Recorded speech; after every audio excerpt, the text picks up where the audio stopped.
Hi friends, hello friends, welcome to my channel SSC special classes. जैसा कि आप चजानते हैं, मैं नमस्ते सिस्टम चैप्टर शुरू किया हूँ और आज टाइप 5 पढ़ाऊँगा। टाइप 4 में मैं डिसेबिलिटी का क्वेश्चन कराया हूँ। डिसेबिलिटी जो रूल होता है वो पढ़ा चुका हूँ। अगर आप नहीं देखे हैं तो मेरे चैनल पर देख लीजिएगा जाके। ठीक है, और आज टाइप 5 में मैं शून्यों की संख्या बताऊँगा। तो शून्यों की संख्या पर बेस्ड कैसे क्वेश्चन आते हैं और किस प्रकार क्वेश्चन आते हैं और इसका कंसेप्ट क्या होता है, इसको आप आज इस वीडियो में जानेंगे। चलिए सबसे पहले इस कंसेप्ट को जान लेते हैं कि क्या कंसेप्ट होता है। देखिए, कंसेप्ट ये कहता है कि शून्यों की संख्या पता करने के लिए आप सबसे पहले ये जान लीजिए कि शून्य कब आएंगे, किस दो संख्या को गुणा करने पर शून्य आएंगे। तो आप कहेंगे कि या तो हम 2 को गुणा करें 5 से तो शून्य आएगा, यहाँ अगर 2 को 5 से गुणा करेंगे 10 आएगा, यहाँ पे शून्य आ जाएगा। तो इसी तरह अगर आप किसी अन्य संख्या को अन्य संख्या से गुणा करेंगे तो कभी शून्य नहीं आएगा। जैसे अब एग्जांपल में मान लीजिए कि अगर आप 3 को 4 से गुणा करेंगे तो कितना आएगा, 12 आएगा। तो यहाँ पे 0 नहीं आएगा, यहाँ पे शून्य नहीं आएगा अंतिम में। ठीक है, और इसके बाद से अगर एक और आप मान लीजिए यहाँ पे लेते हैं 5 और एक और संख्या लेते हैं 8। तो जब यहाँ पे आप लेंगे 40, ठीक है, तब यहाँ पे देखेंगे आप शून्य आ गया है। यानी हमको शून्य लाने के लिए क्या लाना पड़ेगा, या तो 2 आना चाहिए, या तो 5 आना चाहिए, या 2 आना चाहिए। आप देखेंगे इसको अलग से फैक्टर करके, तो इसमें आएगा 5 गुणे, इसको जब फैक्टर करेंगे तो ये आएगा 2 गुणे 2 गुणे 2 बराबर क्या होगा, 40। ठीक है, तो आप देखेंगे अगर हमको शून्य लाना है तो 1 2 और 1 5 का आना अनिवार्य है। इसमें 1 2 1 2 और 1 5 आया है, इसीलिए मेरा एक ही शून्य बना है। ठीक है, यानी जितना ये पेयर बनेगा 2 और 5 का, उतना मेरा शून्य आएगा, उतनी शून्य की संख्या रहेगी। इसमें देखिए 2 और 5 का पेयर सिर्फ 1 बना है, तो शून्य की संख्या कितनी हो जाएगी, शून्य की संख्या कितनी हो जाएगी, शून्य की संख्या यहाँ पे हो जाएगी 1। ठीक है, यानी हमको शून्य लाने के लिए एक पेयर 5 और 2 का बनाना ही होगा। ठीक है, अगला एक और एग्जांपल आपको देते हैं। जैसे एक लीजिए, एक एग्जांपल है 205 गुणे 100। इसमें आपको बताना है कि शून्यों की संख्या कितनी है। ठीक है, इसको आपको बताना है कि शून्यों की संख्या कितनी है। तो आप ऐसे गिनेंगे 1 2 3, नहीं, ऐसे नहीं आपको गिनना है।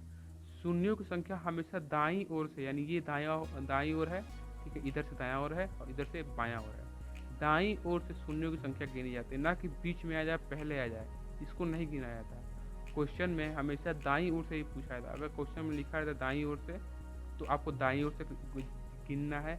अगर क्वेश्चन में आपको नहीं लिखा था दाईं ओर से शून्यों की संख्या, तो आप दाईं ओर से भी गिनेंगे, दाईं ओर से ही गिनेंगे। लिखा रहे या ना लिखा रहे, आपको उससे कोई मतलब नहीं है। आपको सिर्फ दाईं ओर से ही शून्यों की संख्या देखनी है। इस तरह के प्रश्नों में दाईं ओर से शून्यों की संख्या देखते हैं। इसमें शून्यों की संख्या कितनी हो जाएगी, मात्र 2 होगी, सिर्फ 2 होगी शून्य की संख्या, 1 और 2, इसको काउंट नहीं करेंगे। जब कोई नंबर आ जाएगा उसके बाद से कोई जीरो आएगा, इन सब के जीरो को नहीं काउंट करेंगे। सिर्फ दाईं ओर से जो संख्या आएगी जीरो, जितनी संख्या आएंगी, जितने नंबर आएंगे जीरो पे, वही संख्या मेरा हो जाएगा। ठीक है, अगला देखिए, एक इसी पर हम, ये मेरा कंसेप्ट हो गया, इसी पे एक दो क्वेश्चन कर लेते हैं। ठीक है, देखिए पहला क्वेश्चन हम बताते हैं। इसे लिखा है इस पे 2 पे पावर 3 गुणे 5 पे पावर 2। अब आपको बताना है इस क्वेश्चन नंबर फर्स्ट में इसे शून्यों की संख्या कितनी है, दाईं तरफ से, दाईं तरफ से शून्यों की संख्या कितनी है। तो आपको क्या चाहिए शून्यों की संख्या पता करने के लिए, एक पेयर चाहिए 2 का और एक पेयर चाहिए हमको 5 का। ये पेयर जितना होगा उतना मेरा शून्यों की संख्या होगा। ठीक है, अगर आप इस प्रश्न में देखेंगे तो इसमें लिखा है 5 पे पावर कितना है, 2, यानी इसको हम ऐसे करेंगे तो ये हो जाएगा 2 गुणे 2 फिर गुणे 5 गुणे 5, यानी ये 2 पे पावर 3 हो गया। ठीक, 3 2 हो गया मेरे पास, और 2 पे पावर 5 पे पावर 2 है तो कितना हो जाएगा, 5 2 हो गया। अब इसको जब मिलाएंगे तो क्या मेरा आएगा, 2 5 है और 2 इसका ले लेंगे हम, तो 2 ये हो जाएगा, 2 5 और 2 2 हो जाएगा। ठीक, यानी मेरे पास शून्य की संख्या कितनी बनेगी, 5 एक इसका, एक शून्य की संख्या, फिर 5 और ये एक इसका, 2 शून्य की संख्या। यानी मेरे पास टोटल इसको गुणा करेंगे तो शून्य की संख्या कितनी आएगी, 2, यानी अंत से शून्य की संख्या कितनी आएगी, 2। इससे अब ये एक 2 अकेला बच गया, तो इसको हम छोड़ देंगे, इसको हमसे कोई मतलब नहीं। अगर एक और 5 रहता तो 5 और ये 2 एक और पेयर बना लेता, इसके वजह से मेरा एक और शून्यों की संख्या बढ़ जाती, तो मेरा शून्य की संख्या 3 हो जाता। लेकिन इसको कोई 5 का पेयर नहीं मिला है, तो मेरी शून्यों की संख्या कितनी हो जाएगी, मात्र 2 होगी। अब इसको आप गुणा करेंगे तो गुणा करके देख लीजिए, 2 गुणे 4 यानी 2 इसका कितना आ जाएगा 8। ठीक, और 25, ठीक, तो 25 गुणे 8, अगर आप 25 गुणे 8 करेंगे तो मेरा आएगा 200। अब 200 में बताइए शून्य की संख्या कितनी है 2।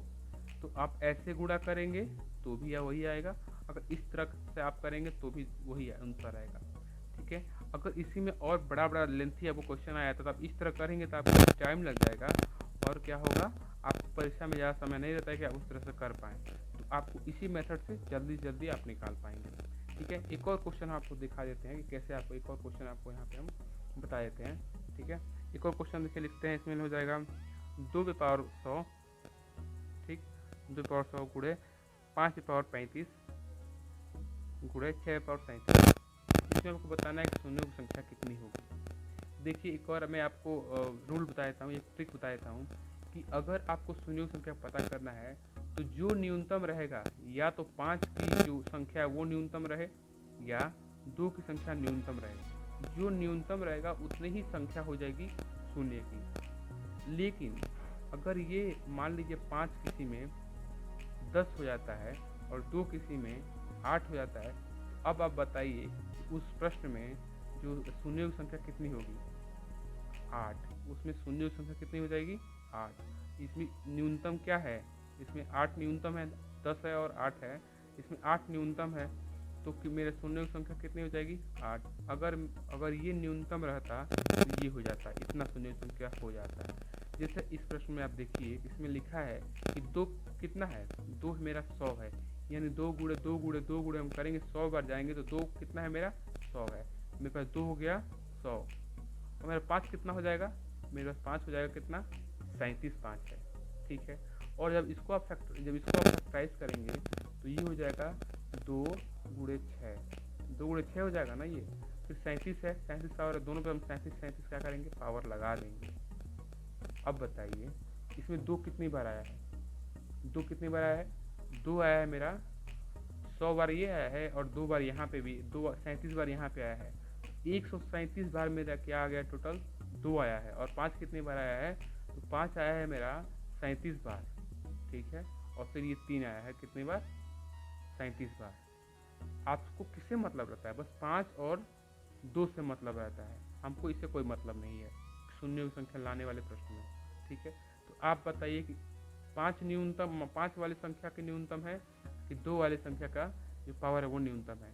आप देख के बता सकते हैं, जो 37 है वो न्यूनतम है यानी कम है। ठीक है, 5 में घात कितना है 37 क्या है कम है किससे 137 से, यानी हम कह सकते हैं कि जो 5 है उसका न्यूनतम संख्या है। तो हम ये हो जाएगा मेरा कितना, इसमें 0 हो जाएगा, मेरा टोटल 0 हो जाएगा 37 की संख्या हो जाएगी।